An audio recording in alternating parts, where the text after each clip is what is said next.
Hola a todos, un saludo muy especial. Queremos darles la bienvenida a un nuevo programa de Biblia al alcance de todos, un repaso de la escuela sabática.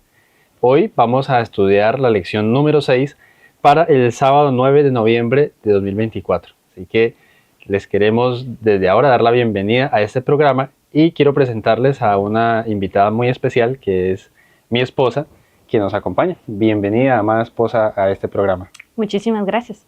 Bueno, y antes de abrir la palabra del Señor y repasar la lección, quiero invitarlos a que oremos. ¿Qué tal si nos regalas una oración? Claro que sí. Oremos.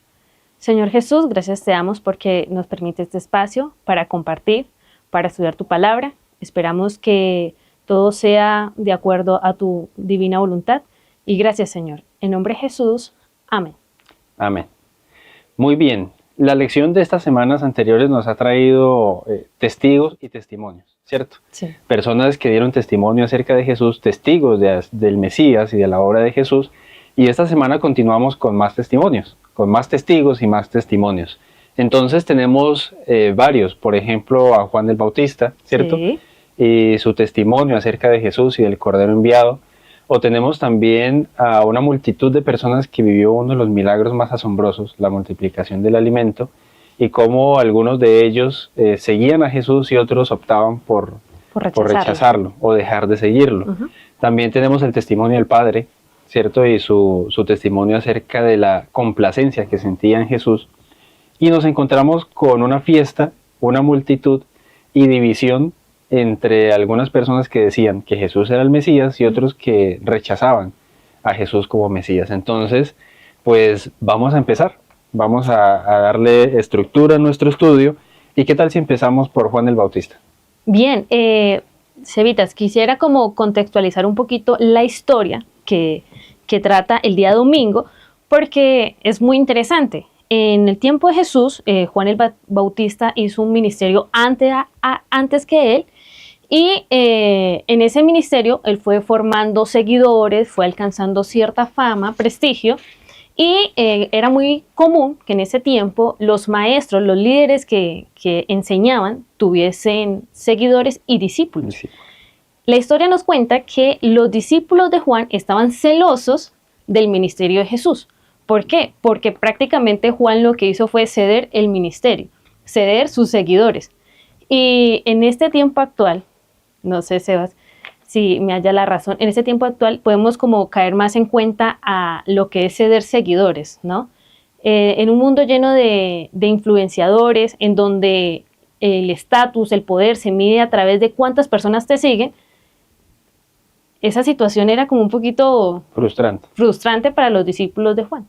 Sin embargo, me gusta la respuesta que le da Juan cuando los discípulos le contraatacan esa situación, que en ese momento era relevante si se hablaba de un plano material, ¿no? Pero como Juan estaba como consciente de su verdadero propósito, le responde como... Con propósito. Con propósito. Está en Juan 3:27-30, ¿qué dice? Dice así, respondió Juan: no puede el hombre recibir nada a menos que le sea dado el cielo. Vosotros mismos me sois testigos de que dije, yo no soy el Cristo, sino que soy enviado delante de él. El que tiene a la esposa es el esposo, pero el amigo del esposo, el que está a su lado y lo oye, se goza grandemente de la voz del esposo. Por eso mi gozo está completo. Es necesario que él crezca y que yo disminuya. Es muy bonito, ¿no? Que Juan se ponga por detrás, ¿no? Que le permita paso a Jesús y les da a entender a ellos de que desde un principio él sabía que eso iba a pasar. Que eso iba a pasar y que había un propósito. Ajá. Y es tremenda la lección de humildad que le da Juan a todo líder que hoy ejerce su liderazgo en el mundo común y corriente, liderazgo eclesiástico, o incluso a nosotros, Claro. Cristianos normales. Porque en ocasiones ceder, disminuir para que Cristo crezca es un desafío enorme para nuestro ego y nuestro orgullo, ¿no? Sí, claro. ¿Qué tan dispuestos estamos a dejar nuestros intereses personales de lado para que Cristo crezca? ¿Qué tan dispuestos estamos a menguar o disminuir para que Él crezca? Para mostrar a Cristo. Para mostrarlo. Y Juan entendió muy bien ese propósito que había para su vida, entendió que su propósito era preparar el camino, no ganar seguidores. y cuando él ve que su propósito ha sido cumplido, siente toda la tranquilidad de poder entregar a Jesús una tarea bien hecha. Un ministerio resuelto. Entonces allí queda como la pregunta, ¿no? ¿Qué tan dispuesto estoy yo a dejar de lado mis intereses personales, mis seguidores, si es el caso, Sí.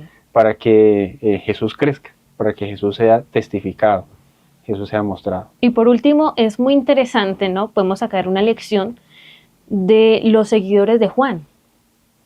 Estaban convencidos de la doctrina de Juan, mas no estaban convencidos del Mesías. Muchas veces nos puede suceder algo así. Nos gusta la doctrina, mas no nos gusta el Mesías. Puede ser. Bueno, ahí podemos conectarlo con la siguiente lección, y es que ellos se enfrascaron en una perspectiva estrecha. Ujú. La lección de esta semana traía implícitamente un asunto de visión, de perspectiva. Sí, claro. Entonces, en cada historia de la lección nos encontramos a gente que tenía una perspectiva muy estrecha, muy material, muy temporal, y a otros que tenían una perspectiva eterna, amplia. Entonces nos encontramos, por ejemplo, a los discípulos de Juan en Ajá. esa situación, algunos discípulos, no todos, que ellos veían en Juan la persona referente a seguir, pero no tuvieron en cuenta que el propósito de Juan no era centrarse en sí mismo, sino en Jesús. Claro. Pero Juan sí tenía la perspectiva amplia, y él veía a Jesús. Asimismo, en Juan capítulo 1, Juan hace esa declaración, ¿no? En Juan capítulo 1, del 32 en adelante, Juan hace esa declaración acerca de quién era aquel a quien él había venido a anunciar. Juan capítulo 1, versículo 32 y 33. Dice, también dio Juan testimonio, diciendo, vi al Espíritu que descendía del cielo como paloma y permaneció sobre él.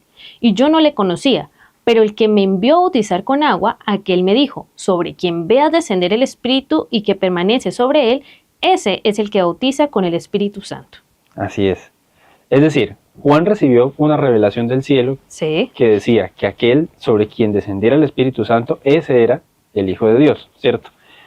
Entonces, Juan dice, yo he visto y yo testifico que este es el Hijo de Dios. Y luego, al siguiente día, se acerca a Jesús y Juan dice, este es el Cordero de Dios. Ujú. Y allí nos encontramos con un contraste.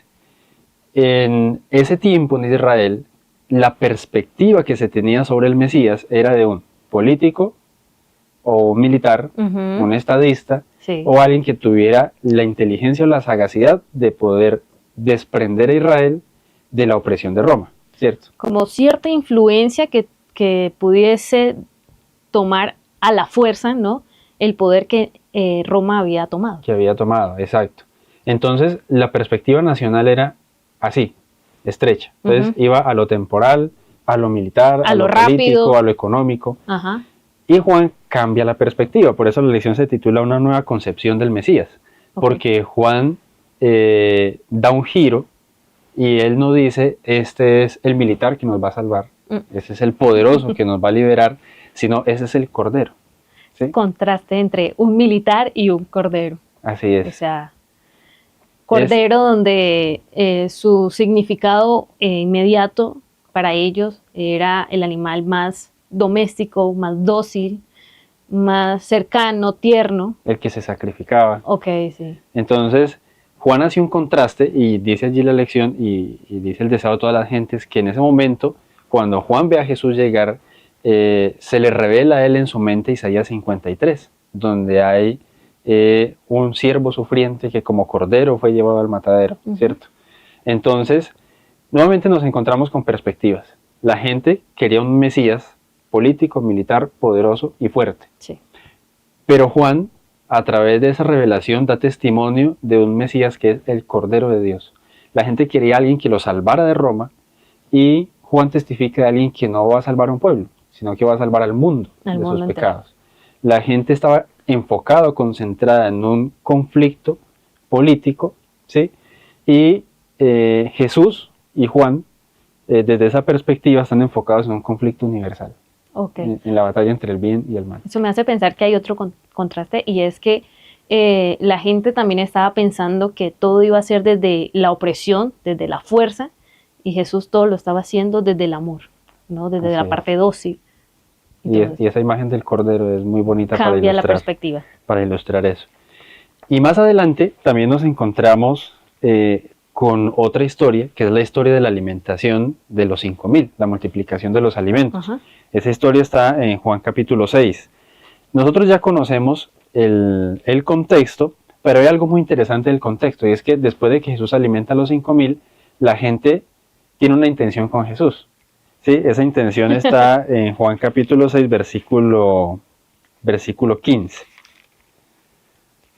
Dice, pero entendiendo Jesús que iban a venir para apoderarse de él y hacerlo rey, volvió a retirarse al monte él solo. Al monte. ¿Cuál era la intención? Hacerlo rey. Claro, porque la gente dijo, este nos alimenta Sí. y nos habla bonito. Punto importante. Sí. ¿Qué más queremos? Sí. ¿Cierto? La gente concluyó que ese hombre iba a ser el rey. Pues iba si a ser podía el Mesías. alimentar el alimento, podía hacer podía ese milagro, multiplicar si el podía alimento. multiplicar, pues Podía hacer mucho más. sí, claro. Y nuevamente allí entran en juego la perspectiva estrecha y la perspectiva amplia, o la perspectiva temporal y la eterna. ¿Por qué? Porque la gente estaba concentrada en eso, en suplir sus necesidades inmediatas. Entonces Jesús, al ver la situación de la gente y la percepción de la gente, comienza a predicarles. Sí. Y él hace algunas declaraciones que luego se convierten en confusas y polémicas. Por ejemplo, Juan 6:51.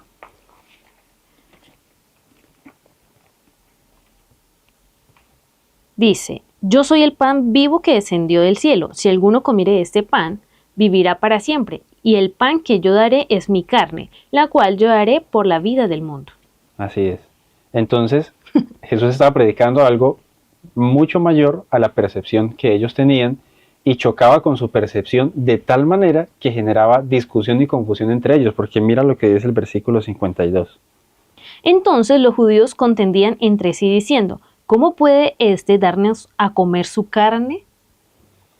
Es decir, ellos estaban tan enfrascados en la estrechez de mente que no tuvieron la capacidad de ver que el propósito de Jesús no era simplemente alimentar una multitud, sino que él debía entregar su cuerpo en sacrificio, porque a eso se está refiriendo, ¿cierto?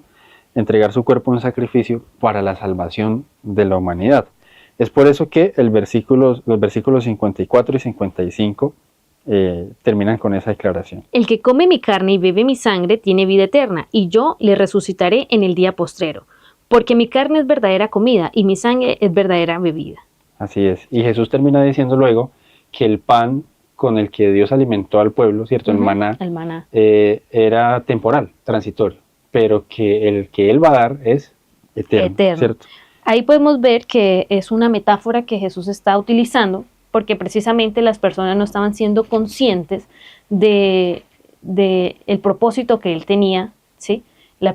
Como tú decías, el propósito que tenían era como muy plano, muy terrenal, muy materialista, ¿sí? Entonces Él comienza a hacer una metáfora de acuerdo a lo que estaban viviendo en ese momento, que era una comida que era pan, ¿no? Entonces por eso pone a semejanza, ¿no? Esa metáfora, compara el pan con su cuerpo, ¿no?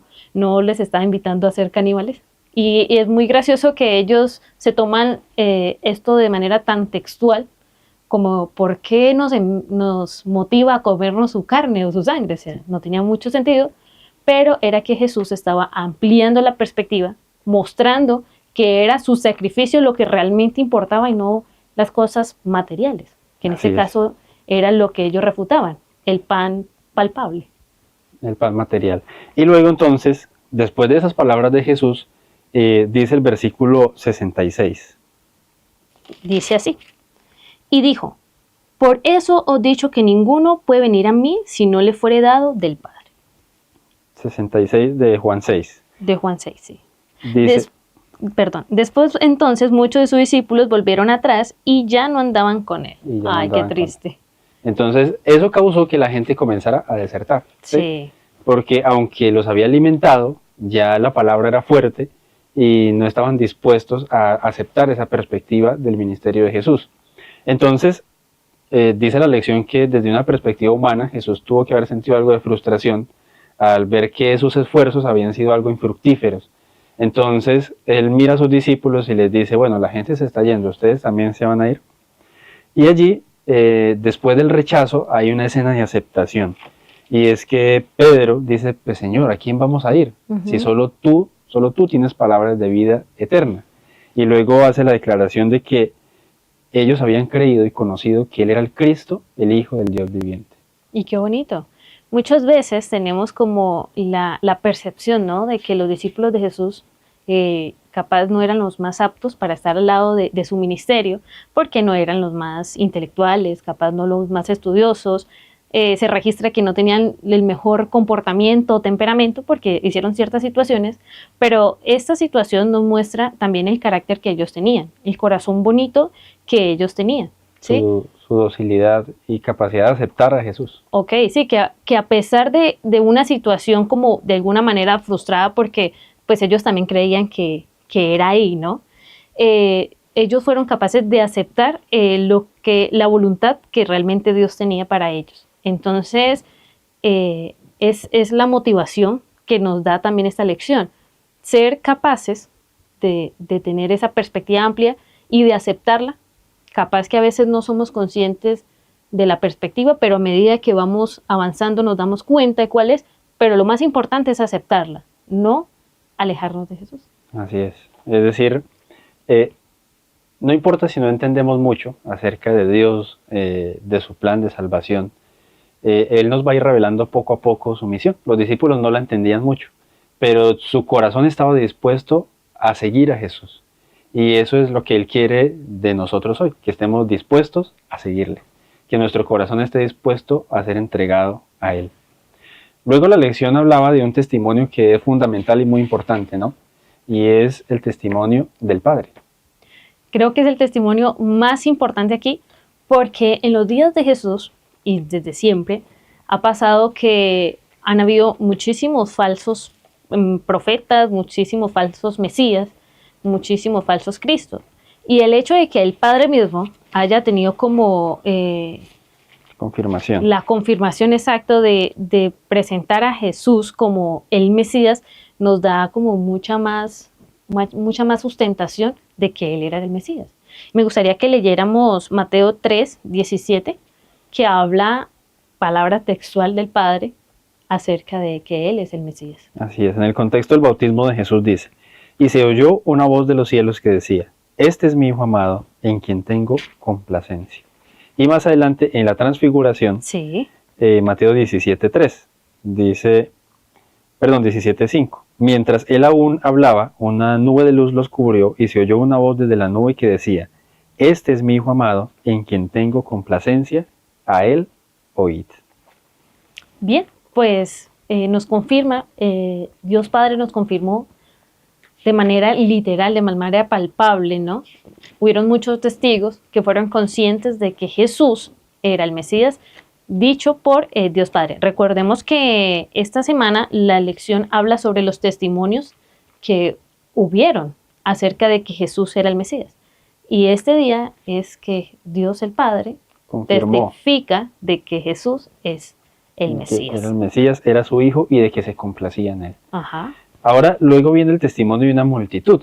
Resulta que hay una situación donde hay una fiesta, en Juan capítulo 7, hay una fiesta y en esa fiesta Jesús hace una declaración. Jesús hace una declaración en Juan capítulo 7, versículo 37, que dice así, en el último gran día de la fiesta Jesús se puso en pie y alzó la voz diciendo, si alguien tiene sed, venga a mí y beba. Versículo 38. El que cree en mí, como dice la Escritura, de su interior brotarán ríos de agua viva. Entonces, esa declaración, dice Juan, que Jesús la dijo inspirado por el Espíritu Santo. Y esa declaración causó confusión, polémica y discusiones. Porque el versículo 40 dice, entonces algunos de la multitud, oyendo estas palabras, decían, verdaderamente este es el profeta. Primera declaración, ¿no? Sí, este es el profeta. Unos pensaban eso. 41. Otros decían, este es el Cristo. Ok. ¿Sí? Esa es la segunda. Pero algunos decían, ¿de Galilea debe venir el Cristo? Y entonces comenzaban a cuestionar, ¿no? Decían, no, pero es que el Cristo debe venir de Belén, no de Galilea. La lección hacía claridad de que muchas personas tal vez conocían el lugar donde Jesús creció, pero no el lugar donde Jesús nació. Luego, entonces, a causa de la división, algunos quisieron arrestarlo, ¿sí? Llevarlo ante el Sanedrín tal vez, y los guardias fueron a donde los fariseos y los sacerdotes y fueron con las manos vacías, no llevaron a Jesús. Entonces también se enfrascan ellos en una discusión porque los guardias parece que están creyendo en el testimonio de Jesús, ¿cierto? Porque dicen que jamás un hombre ha hablado como hablaba Jesús. Entonces ellos le dicen, bueno, ¿ustedes también han sido engañados? Y allí la lección hace una separación o hace una claridad en el desdén que sentía la clase estudiada de Israel, los líderes religiosos, sentían cierto desprecio por las personas que no tenían su educación. Cierto. Porque luego ellos dicen en el versículo 49, pero esta gente que no sabe la ley, maldita es. Y se preguntan, ¿acaso alguno de los fariseos ha creído? ¿Sí? Y después de esa pregunta y esa frase, se levanta Nicodemo. Nicodemo, el hombre que estaba creyendo. Sí. ¿Sí? Tal vez estaba en el proceso, Sí, claro. No sabemos qué tan avanzado estaba, pero era un hombre de los fariseos, Un un alto mando, Ajá. ¿cierto? Y él se levanta en defensa de Jesús y... Y da el beneficio a la duda. Exacto. Porque presenta no da una respuesta, pero sí presenta una pregunta. ¿Sí? Exacto. Y ellos tenían allí un asunto discriminatorio en contra de la región donde había nacido Jesús, porque dijeron, es que de Galilea no ha nacido ningún profeta. Y de eso quisiera hablar un poquito, Sebas. Según la historia, la región donde Jesús creció no era una región como muy favorable. Era una región cerca al mar, ¿sí? Y la jerga que ellos utilizaban era un poquito brusca, ¿sí? Entonces, no estaba asociada esa región con algo intelectual. Entonces, para ellos era como un poquito chocante.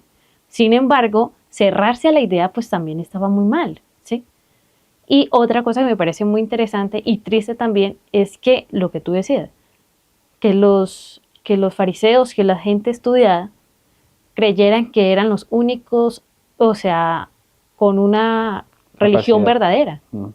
Es muy triste, porque su soberbia llegó al punto de cegar lo que realmente habían estudiado durante mucho tiempo. Así es, y eso fue precisamente lo que pasó. Y allí volvemos al punto de la perspectiva amplia y la perspectiva estrecha, ¿cierto? Su mente era tan estrecha que ellos habían encerrado al Mesías, incluso, o tenían prejuicios en contra de esas regiones, que se habían cerrado a la idea de que el Mesías pudiera venir de una región humilde, ¿sí? Entonces se creían, como tú dices, dueños de cierta verdad, de una moralidad más alta, con los privilegios que ellos tenían. Entonces eso les hizo rechazar al Mesías. Entonces puede ser que en muchas ocasiones el vasto conocimiento de una persona no alcance para reconocer la humildad del Mesías, ¿no? Y eso puede pasarnos a nosotros también. Puede llegar un mensaje de una persona que consideramos por debajo, yo qué sé, de nuestra escala social, de nuestro conocimiento, y rechazarlo simplemente por eso. Cuando realmente Dios puede mandar mensajes aún de las personas desde lugares más recónditos hasta los lugares más recónditos. Entonces es un llamado para que en nuestra vida nosotros estemos abiertos a los llamados de Dios y a los mensajeros que Dios pueda traer. Claro. Ahora, es muy bonito que la multitud, que parecía no ser muy estudiada, que estaba siendo ingenua y engañada según los fariseos, mucha gente de esa multitud afirmaba que Jesús era el Cristo y había creído en él. Entonces, qué bonito tener la apertura de mente y de corazón que tuvo esa multitud. Y recordar, es la invitación, que lo más importante, sí es muy importante estudiar, pero lo más importante que el Señor está buscando aquí es un corazón humilde, que sea consciente y que le permita a Él entrar, ¿sí? Porque de nada nos sirve saber mucho, pero tener nuestro corazón como tan frío, tan cerrado, que nos permita entrar en lo que es más importante. Eso me hace conectar al día viernes, que es para estudiar y meditar. Él habla como ciertas ideas, pero una de las ideas, ya que estamos hablando de los fariseos, ya que estamos hablando mal de los fariseos, habla algunas ideas sobre que los fariseos tenían un formalismo en su cabeza, que eran como muy cuidadosos, estrictos con sus rituales, con las fiestas, con el comportamiento demasiado, que no les permitía acercarse a Jesús. Dice el deseo de toda la gente es que los discípulos de Jesús y los seguidores de Jesús, mientras Jesús estuvo en la tierra y enseñó la doctrina que él enseñó, ellos sintieron alivio espiritual, ¿sí? Y ese alivio espiritual estaba abierto pues para todos, pero los fariseos en este caso, por culpa de su formalismo, por culpa de cerrarse a encontrarse realmente con Jesús, perdieron esa oportunidad. Es decir, que su religión no era una religión que aliviara el alma, sino que la cargaba. La cargaba, sí, la cargaba. Y eso, pues, es muy triste. Bien, pues yo creo que estamos concluyendo nuestro estudio de la lección, y entre las lecciones que podemos sacar, una de ellas es esa. Realmente que podamos ir a Jesús para sentir alivio para nuestras almas, ¿cierto? Una religión que alivie nuestras vidas, pero al mismo tiempo recordar que podemos estar viviendo una vida desde una visión muy estrecha, ¿sí? O que tenemos la oportunidad de ir al Señor para que Él amplíe nuestra visión, así como la amplió a Juan el Bautista, así como la amplió a sus discípulos, y así como Él mismo lo entendió cuando estaba acá en la tierra en su ministerio. Así que nuestras vidas y nuestros corazones estén dispuestos a recibir al Señor, y que nuestras vidas también se conviertan en testimonios de Jesús, ¿cierto? Sí. Como las vidas de algunos de ellos. Como fue la de Juan, como fue la misma multitud, como fue el Padre, que testificaron de que Él era el Mesías, que nuestra vida se convierta en un testimonio de que el Mesías estuvo aquí en la tierra y que está todavía ayudándonos. Que está dispuesto a salvarnos. Bien, vamos a orar. Amado Señor que estás en los cielos, muchas gracias por esta lección, por las enseñanzas que nos deja. Te rogamos, Señor, que quites nuestra estrechez de mente y puedas ampliarnos la perspectiva a las cosas eternas, que podamos discernirlas, entenderlas de acuerdo a tu voluntad, y que nuestra capacidad de hacerlo vaya cada día en aumento.